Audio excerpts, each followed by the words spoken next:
Bonjour à tous, gloire à Dieu. Je donnerai des nouvelles de la mission tout à l'heure et j'aimerais faire une lecture, ou plutôt deux, ce matin, dans la joie de regarder et de méditer la parole de Dieu ensemble, car nous le savons, c'est au pied du Maître, au pied de Jésus, que l'on reçoit sa parole. Et si par cas le Seigneur m'a choisi aujourd'hui pour annoncer la parole de Dieu, sachez que ce n'est pas moi le maître, mais que c'est au pied du Maître que je peux avoir reçu cette parole pour que vous puissiez l'entendre, puisqu'elle émane exactement de lui directement. Alors, on va faire une lecture dans Apocalypse, chapitre 16 et le verset 15. Voici, je viens comme un voleur. Heureux celui qui veille et qui garde ses vêtements, afin qu'il ne marche pas nu et qu'on ne voit pas sa honte. Amen.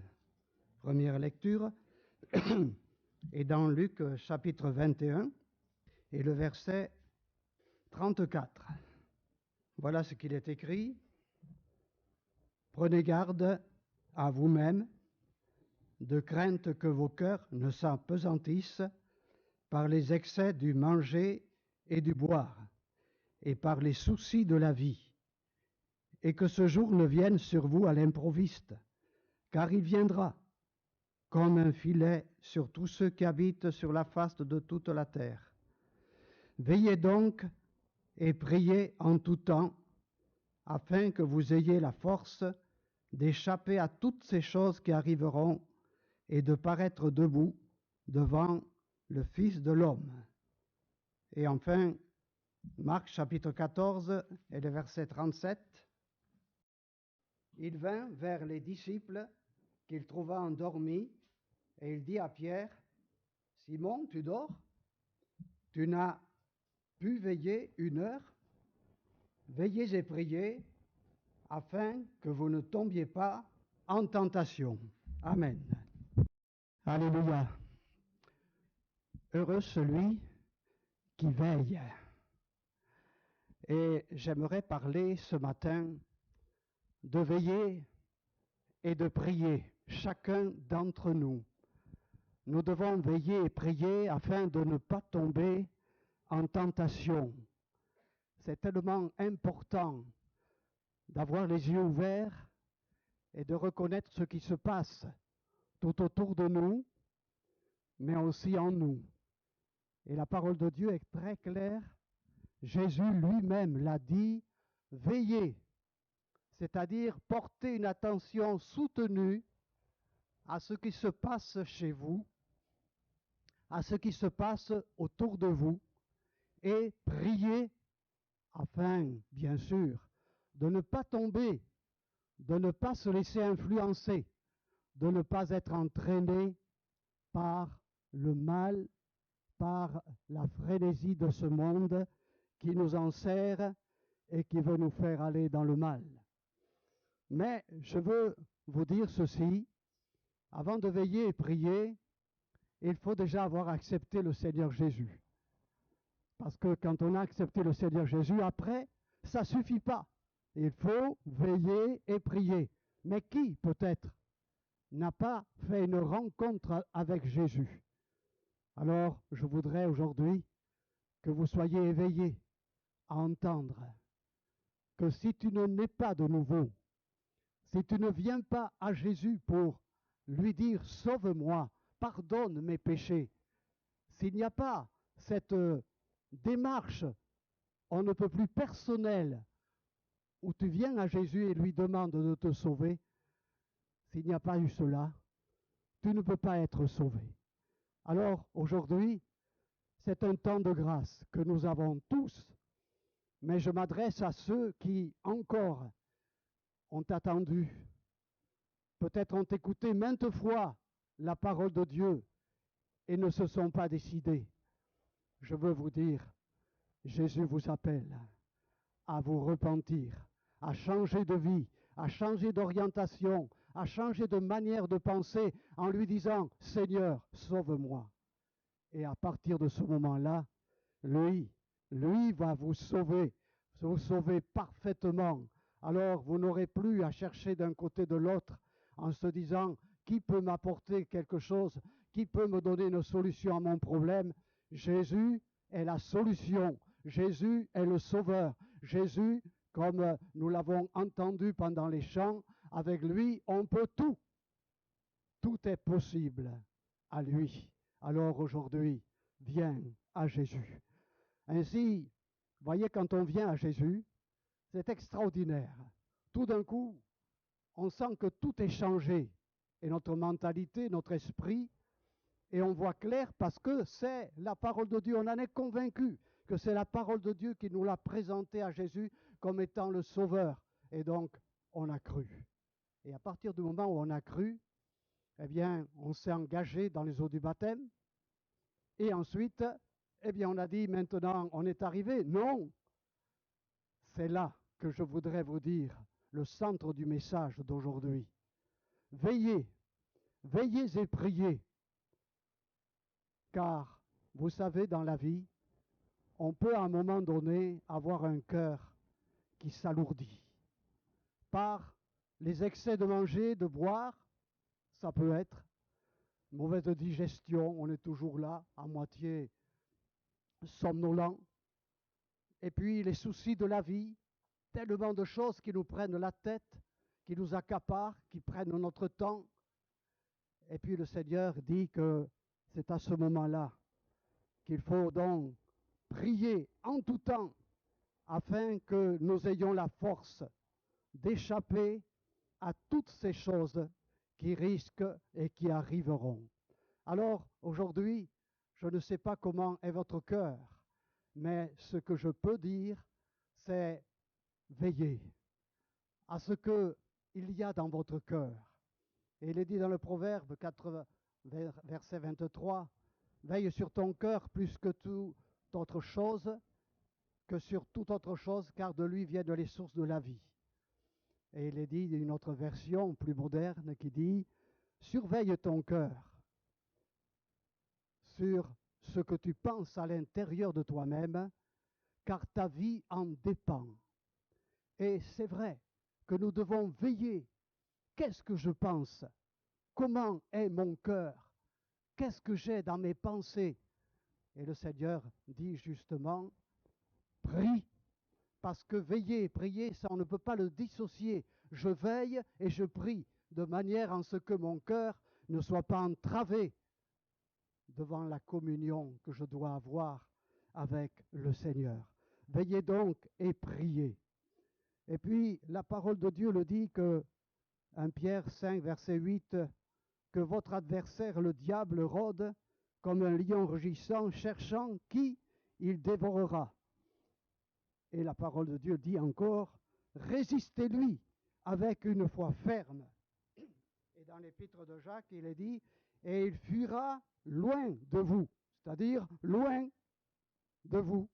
Mais il faut veiller, parce qu'il rôde tout autour de nous. On ne doit pas vivre en dilettante. C'est vrai que le Seigneur nous a libérés. C'est vrai qu'on doit vivre en paix. C'est vrai qu'aujourd'hui, on a une espérance extraordinaire. Mais l'ennemi, il n'est quand même pas omniprésent, il n'est pas omniscient, omnipotent, mais il a des délégués, les démons, les esprits mauvais, pour rôder autour de nous, de nos pensées, pour justement, eh bien, nous faire chuter. Veillez et priez pour ne pas tomber en tentation. Et comment résister au diable? Eh bien, par la prière, parce qu'on s'adresse au Seigneur qui a vaincu le diable pour nous et qui nous donne toute la liberté quand on le prie. Veillez parce que le diable essaye de faire douter. C'est quand même la parole de Dieu que j'entends aujourd'hui. Et l'ennemi peut dire, bon, un message de plus, une prédication de plus. Non, entends, parce que tu ne sais pas si demain tu vas encore entendre la parole. si tu seras à même de la lire. Mais aujourd'hui, si tu entends sa voix, écoute sa parole. Et l'ennemi rôde pour que tu doutes que c'est la parole de Dieu, pour que tu penses que c'est un livre comme les autres. Mais la parole de Dieu, la Bible, c'est la parole de Dieu. Et l'ennemi est là pour essayer de te faire douter, comme il a fait douter Ève. Dieu a-t-il réellement dit ça? Et comme elle a discuté,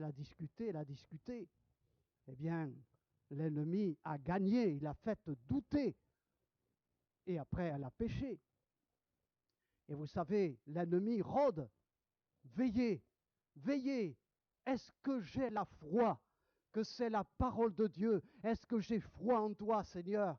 Est-ce que vraiment je n'ai plus accepté des doutes? Je m'interdis de douter de la parole de Dieu. Et ça, c'est résister au diable. Parce que lui est un menteur. Il veut vous berner. Il veut essayer de vous dire, attends, la parole de Dieu, elle n'est pas comme ça, pour que tu te précipites. Et il ne faut pas qu'il y ait de contraintes.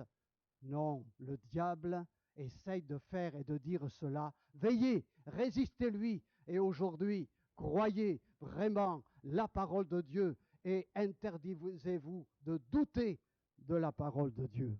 Et puis, le diable, vous savez, il rôde pour essayer aussi de falsifier la parole de Dieu. Et on en entend de toutes, partout, avec aujourd'hui, eh bien, les réseaux sociaux et les nouvelles technologies.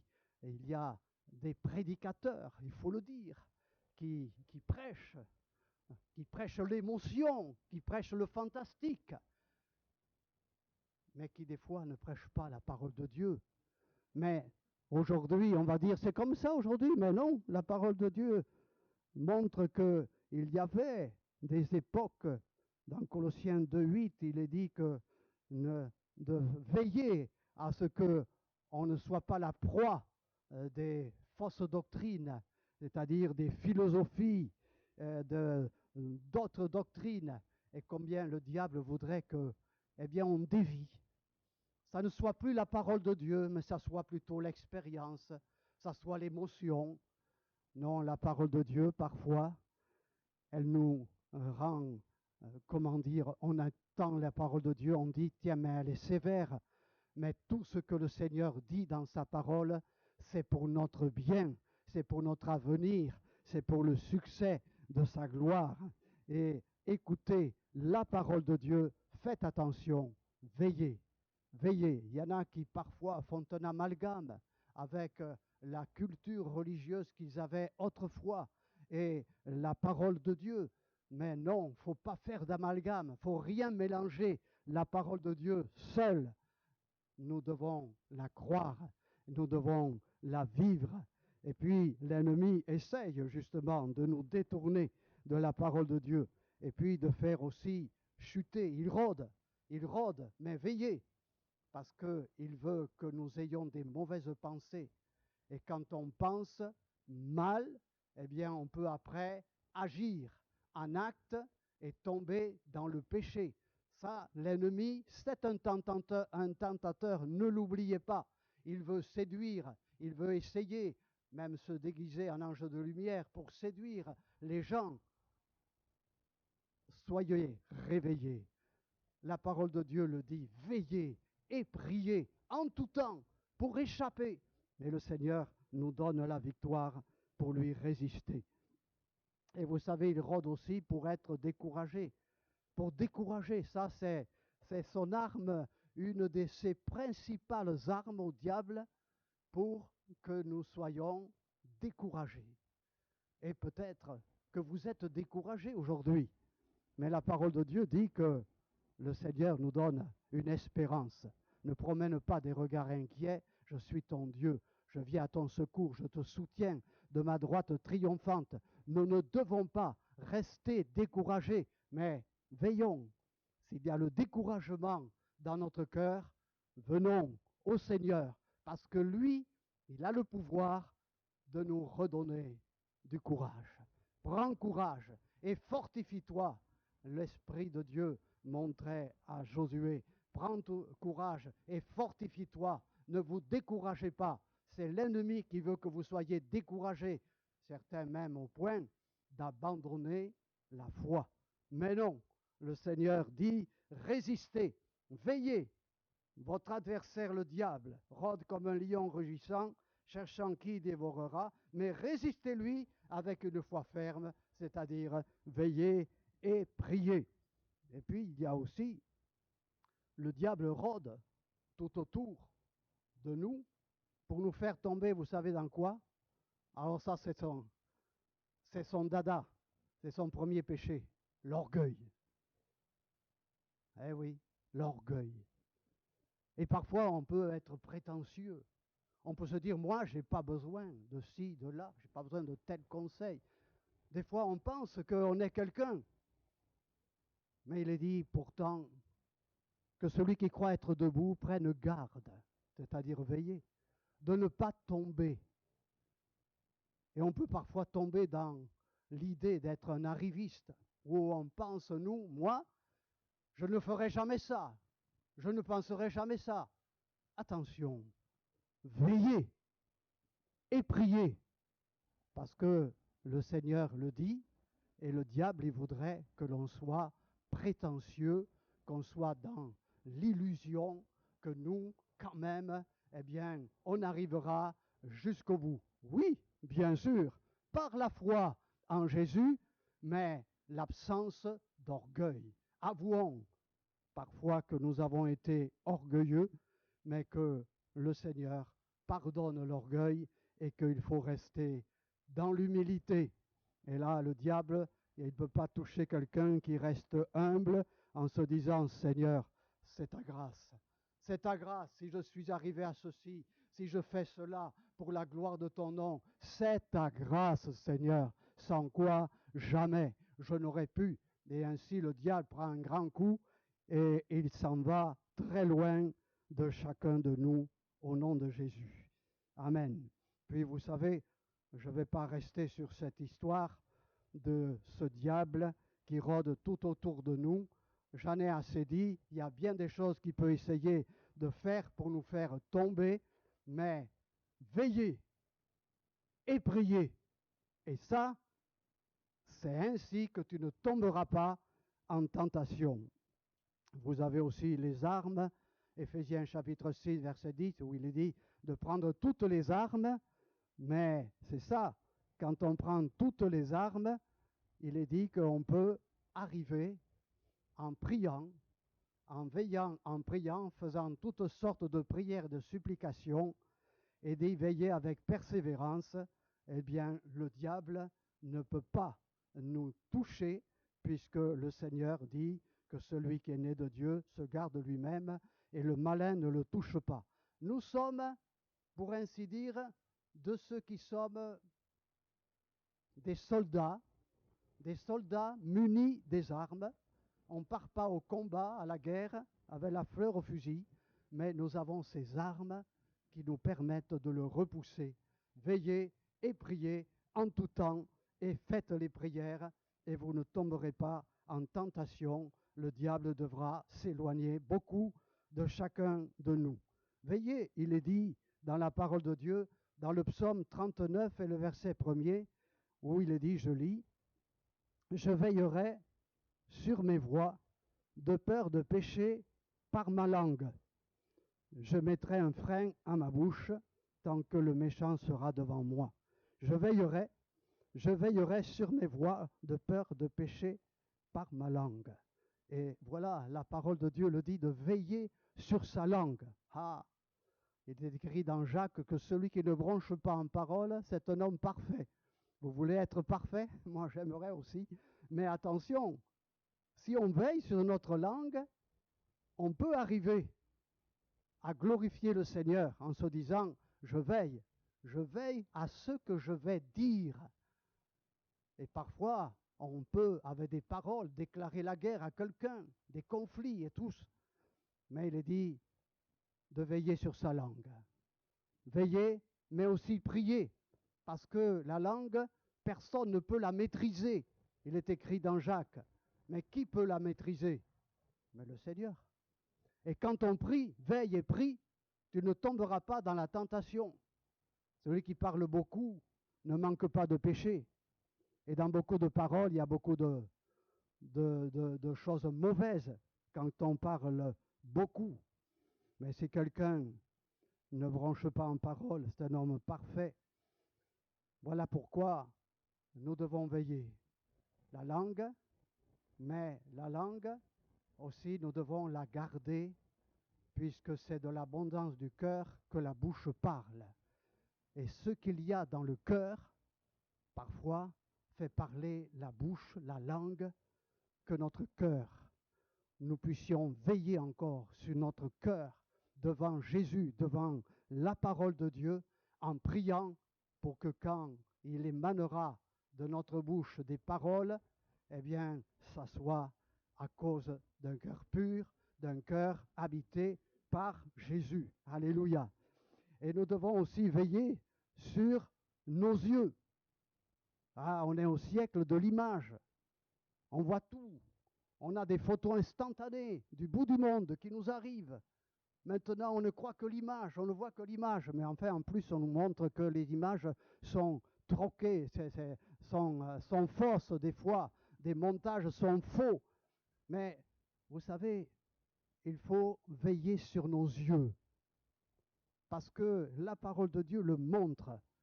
Même, il est dit, nos premiers parents, de suite, à l'origine de la création de l'être humain, eh bien, la parole de Dieu nous montre que Ève, eh bien, elle a vu que l'arbre que le Seigneur lui avait interdit de toucher, le fruit, elle a vu qu'il était bon à manger et qu'il était agréable à la vue.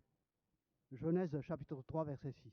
Donc, on se rend compte que les yeux, il faut veiller. On est des chrétiens, mais on doit marcher par la foi et pas par la vue.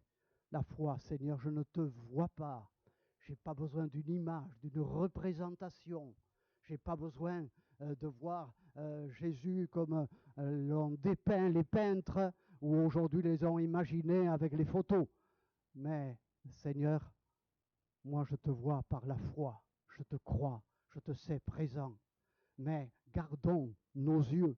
Voyez, les yeux, il faut les garder. Il est dit dans la parole de Dieu que David, à un moment donné, n'est pas allé au combat et il s'est promené sur la terrasse de son palais, il se promenait, il flânait comme ça. Mais attention, le voyeurisme, attention à ce qu'on regarde. Et puis tout d'un coup, il a aperçu une femme qui se baignait. Il l'a trouvée belle et puis voilà, il est tombé dans le péché. Veillez sur vos yeux et priez. Parce que les convoitises, parce que tout ce qui nous est mis devant les yeux, même à notre époque de l'image, faisons attention, prenez garde, dit la parole de Dieu. Observez même ce que vous regardez, ce que vous pensez en regardant, et priez. Et le Seigneur vous donnera la victoire, car il faut le dire, quand même, avec nos nouvelles technologies, c'est une bonne chose Internet aujourd'hui, on apprend beaucoup de choses, mais aussi avec les yeux, on peut se perdre à regarder ce qu'il ne faut pas regarder. Et donc là, la parole de Dieu est claire, veillez, veillez et priez pour ne pas tomber en tentation. Et ça, c'est sûr, le Seigneur a promis. D'ailleurs, c'est son ordre, veillez et priez, et en même temps, c'est sa promesse, vous ne tomberez pas en tentation. Que le Seigneur nous aide, c'est la parole de Dieu. Et puis, on va lire maintenant un passage dans Marc chapitre 13 et le verset 35. Ou verset 33 plutôt. Marc 13, 33. Prenez garde, veillez et priez, car vous ne savez quand ce temps viendra. Il en sera comme d'un homme qui, partant pour un voyage, laisse sa maison, remet l'autorité à ses serviteurs, indique à chacun sa tâche et ordonne au portier de veiller. Veillez donc, car vous ne savez quand viendra le maître de la maison, ou le soir, ou au milieu de la nuit, ou au chant du coq, ou le matin. Craignez qu'il ne vous trouve endormi à son arrivée soudaine. Ce que je vous dis, c'est Jésus qui le dit. Je le dis à tous, veillez. Jésus nous dit aujourd'hui, veillez. Vous savez, le Seigneur peut arriver d'un moment à l'autre. On dit comme un voleur, par surprise, en un instant, en un clin d'œil, et au moment où personne ne l'attend aussi. Et il est dit là, soyez veillants, prenez garde, et soyez prêts à ouvrir. C'est-à-dire, soyez prêts, je vous le dis, veillez à cela. Vous savez, il y a une parole dans l'Apocalypse 3:20 où il est dit que Jésus, il est à la porte. Il est à la porte, il frappe. Et si quelqu'un entend sa voix et ouvre la porte, il entrera chez nous et il soupera avec nous, c'est-à-dire la communion avec le Seigneur. Jésus est à la porte. Il faut veiller. Il faut veiller parce que certains le font attendre. Le Seigneur frappe. Mais il ne rentrera pas de force. Et il faut veiller à ce que, est-ce que vraiment je me suis levé? Est-ce que j'ai enlevé le verrou de l'intérieur pour le laisser rentrer? Veillez en ce qu'il ne soit pas dehors. Et puis, la parole de Dieu dit que le Seigneur est proche. Et dans l'Apocalypse chapitre 3, verset 3, il est dit, si tu ne veilles pas, je viendrai comme un voleur. Surprise, une surprise. Le maître peut arriver comme un voleur. Une surprise. Je me souviens des missionnaires quand on était au Mali, eh bien, ils n'avaient pas fermé la porte et une nuit, eh bien, ils ont laissé la porte ouverte comme ça, et pendant qu'ils étaient au lit, ils ont vu le voleur rentrer dans la maison, ils l'ont vu piller et tout ça, et ils étaient tétanisés, et ils n'ont pas osé se lever, et au fond, ça m'a donné une image. Je me dis que quand même, quelque part, il faut veiller, veiller à ce que la porte soit fermée au mal, au péché, au diable. Mais il faut veiller aussi de manière en ce que on garde la porte fermée. Sans quoi, quand on commence à laisser pénétrer le mal, eh bien, dans la vie, c'est difficile après de le repousser et de fermer la porte derrière lui. Veillez, le maître est à la porte. Et son arrivée soudaine, je vous le dis à tous, veillez. Et il est dit aussi dans Thessaloniciens, ne dormons pas comme les autres, mais veillons. Ne dormons pas comme les autres, ça veut dire les autres, nous étions les autres autrefois. Nous étions comme les autres, insensés, mauvais, sans espérance, sans Dieu, on vivait dans le mal. Mais ils dorment, ils ne voient pas l'issue, le sort qui les attend. Mais il est dit, ne faites pas comme eux, ne dormons pas, ne nous laissons pas endormir par le monde, ne dormons pas comme les autres, mais veillons. On est là, sur une tour, à observer, et je vais terminer avec cela après, comme une sentinelle. Veillons et prions. Et je dis à cet effet, voyez, dans la parabole de chapitre 25 de Matthieu, il est parlé des 10 vierges. Mais les 5, elles étaient folles, c'est-à-dire insensées, avec de la folie légère, comme ça. En dilettante, elles ne veillaient pas. Et puis tout était, semble-t-il, prêtes. Vierges, elles étaient prêtes, car l'époux devait arriver, on ne savait pas quand. Mais 5 d'entre elles étaient insensées, folles. Elles n'ont pas veillé. Et elles se sont même endormies alors que les lampes s'éteignaient. Qu'est-ce qui s'est passé? Et quand il y a eu l'appel de minuit, voici l'époux, eh bien, elles ont vu que les lampes s'étaient éteintes et qu'elles n'avaient pas d'huile de réserve. Elles n'ont pas veillé. Et il faut faire attention quand même, il faut prendre garde. Est-ce que vraiment je suis prêt? Est-ce que si le Seigneur revenait au moment même où on entend sa parole là maintenant, serions-nous enlevés immédiatement? Sommes-nous prêts? Parce qu'on ne sait pas quand on va entendre « Voici, le Seigneur arrive ». On ne sait pas. Au son de la trompette, à la voix de l'archange. On ne sait pas quand. Mais nous devons veiller. Vous entendez, veiller, et c'est-à-dire que quand vous allez sortir d'ici et que quelqu'un va vous dire de quoi il a parlé, le prédicateur, veillez, veillez. J'ai l'œil ouvert maintenant. Je sais ce qui peut arriver. D'une part aussi, Jésus peut revenir et il prendra pour lui ceux qui l'attendent et ceux qui se sont préparés.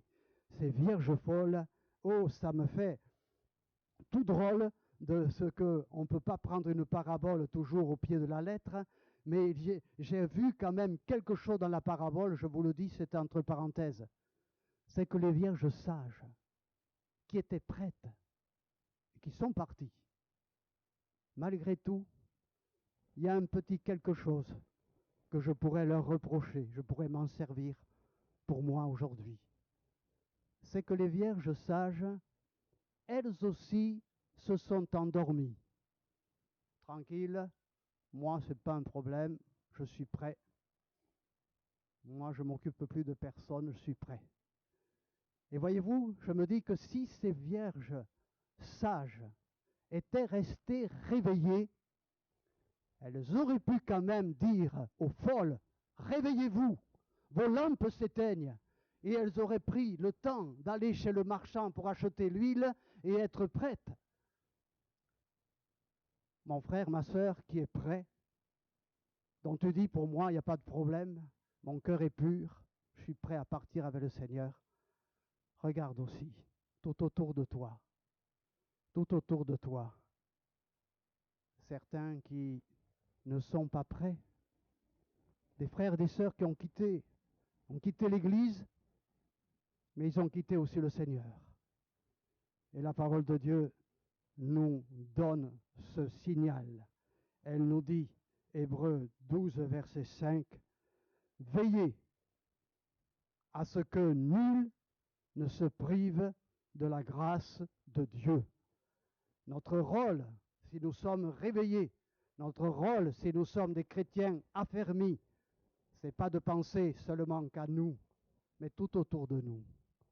La parole de Dieu dit, avertissez ceux qui vivent dans le désordre, consolez ceux qui sont abattus, supportez les faibles, usez de patience envers tous.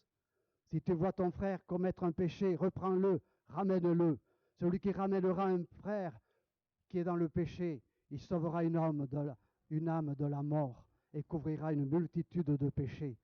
Souvent, on s'est dit, oui, j'ai veillé, pour moi, je suis prêt. Mais on n'a pas parfois veillé sur des personnes, sur des gens de notre famille, sur des chrétiens qui ont abandonné le Seigneur pour tout faire, pour les ramener. Veillons, veillons, frères et sœurs, en ce que personne ne soit privé de la grâce de Dieu. Et même nous, serviteurs de Dieu, nous veillons sur vos âmes, parce que nous rendrons compte à Dieu de ce que nous aurons aussi prêché, annoncé et démontré. Alors, veillez à ce que, quand nous prêchons la parole de Dieu, vous ne la preniez pas comme la parole d'un prédicateur, d'un homme, mais en ce que c'est la parole de Dieu qui vous avertit et qui vous dit aussi, vous aussi, veillez. Il n'y a pas que le pasteur qui peut paître le troupeau et surveiller les brebis, mais il y a chacun de nous. Nous devons nous avertir les uns les autres. Il est dit, la parole de Dieu dit aussi que nous devons nous inciter à aimer inciter, veillons les uns sur les autres pour nous inciter à aimer, et cela d'autant plus que vous voyez s'approcher le jour. Et c'est ça que nous devons veiller aussi. Est-ce que quelqu'un est dans l'amertume, quelqu'un est dans le non-pardon, quelqu'un vit dans le mal aujourd'hui? Eh bien, on doit faire tout pour le ramener à l'amour de Dieu. Et puis, c'est là que je termine en vous disant, frères et sœurs, veillons à ce que nul ne se prive de la grâce de Dieu. Je vais plus loin. Est-ce que nous voyons les gens qui sont perdus? Ou est-ce que nous n'y croyons plus? Qu'il y a après la mort l'enfer pour ceux qui n'ont pas Jésus. Et parfois, on peut être tellement pris dans nos affaires, on ne veille pas, on est tellement pris dans nos soucis de la vie que l'on ne voit pas en la personne qui est devant nous, que nous voyons dans les reportages, des âmes qui n'ont pas Jésus et qui sont perdues. Et c'est là que je dis, en terminant, vous êtes des sentinelles qui ont été placées par le Seigneur pour veiller en ce que notre monde, comme l'a dit Jésus ressuscité, puisse avoir part et son droit à entendre la bonne nouvelle pour être sauvé. Et parfois, on ne veille pas. On laisse le diable emporter les gens dans le mal, dans le trafic, dans les ténèbres. Et on ne surveille pas notre monde et sa condition. La parole de Dieu dit, si la sentinelle voit venir l'épée et ne sonne pas de la trompette, si le peuple n'est pas averti et que l'épée vienne enlever la vie à quelqu'un, celui-ci périra à cause de son iniquité. Ézéchiel 33, verset 6.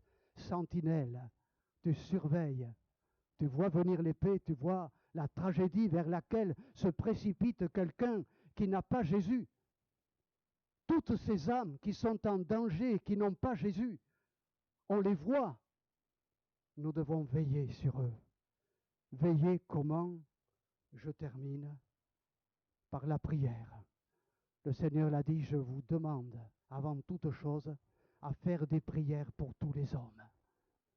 Car Dieu veut que tous les hommes soient sauvés et parviennent à la connaissance de la vérité. Nous devons veiller à être des intercesseurs. Des gens, des fois, qui me disent, des personnes qui me disent, je ne sais pas quoi demander, je ne sais pas quoi prier. Il y a quelqu'un qui me l'a dit il n'y a pas longtemps. Je ne sais pas prier, je ne sais pas quoi demander. Quand même, 8 milliards de personnes sur la terre, peut-être 7 milliards, sont perdus.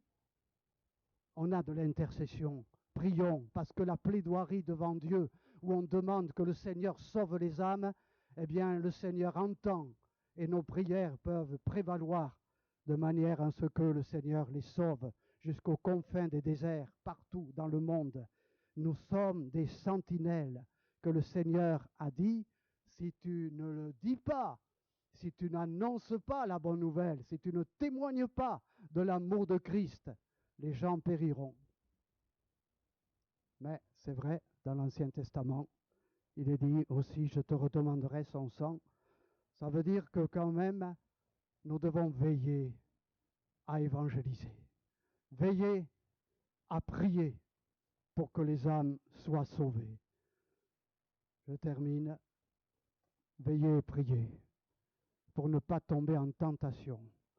Nous devons veiller et prier, et c'est le Seigneur qui fait le reste, parce que quand on est devant lui, il nous garde de la tentation, il nous garde de la chute, il nous garde à l'endroit où le diable voulait nous attaquer. Le Seigneur nous garde parce qu'on a veillé, on a pris conscience, on a observé avec un regard soutenu ce qui est en train de se passer dans notre cœur et tout autour de nous et dans notre famille, et on s'est mis à prier, à prier, à prier, et le Seigneur fera le reste. Il a promis. Amen. Seigneur, aide-nous à veiller et à prier, car tu vois, Seigneur, ce que nous sommes. Tu nous l'as dit ce matin par le don spirituel que tu connais. tout ce qu'il y a au fond de notre cœur, que tu nous sondes, tu vois. Et Seigneur, tu nous dis aussi que nous pouvons voir, que nous pouvons veiller sur notre cœur. Et Seigneur, aujourd'hui, je te prie pour mes frères, pour mes sœurs, pour tous ceux qui ont entendu ta parole, tous ceux, si ça a été enregistré, qui l'entendront aussi. Seigneur, tout simplement, parce que je suis le porte-parole, Seigneur, de toi aujourd'hui, où toi tu as dit, je vous le dis à tous, veillez. Alors, j'ai porté exactement ce que toi tu as dit, Seigneur, et te demande que aujourd'hui, on prenne garde. Aujourd'hui, on veille. Aujourd'hui, on se met en prière. Et Seigneur, de persévérer jusqu'au bout. Au nom de Jésus. Amen.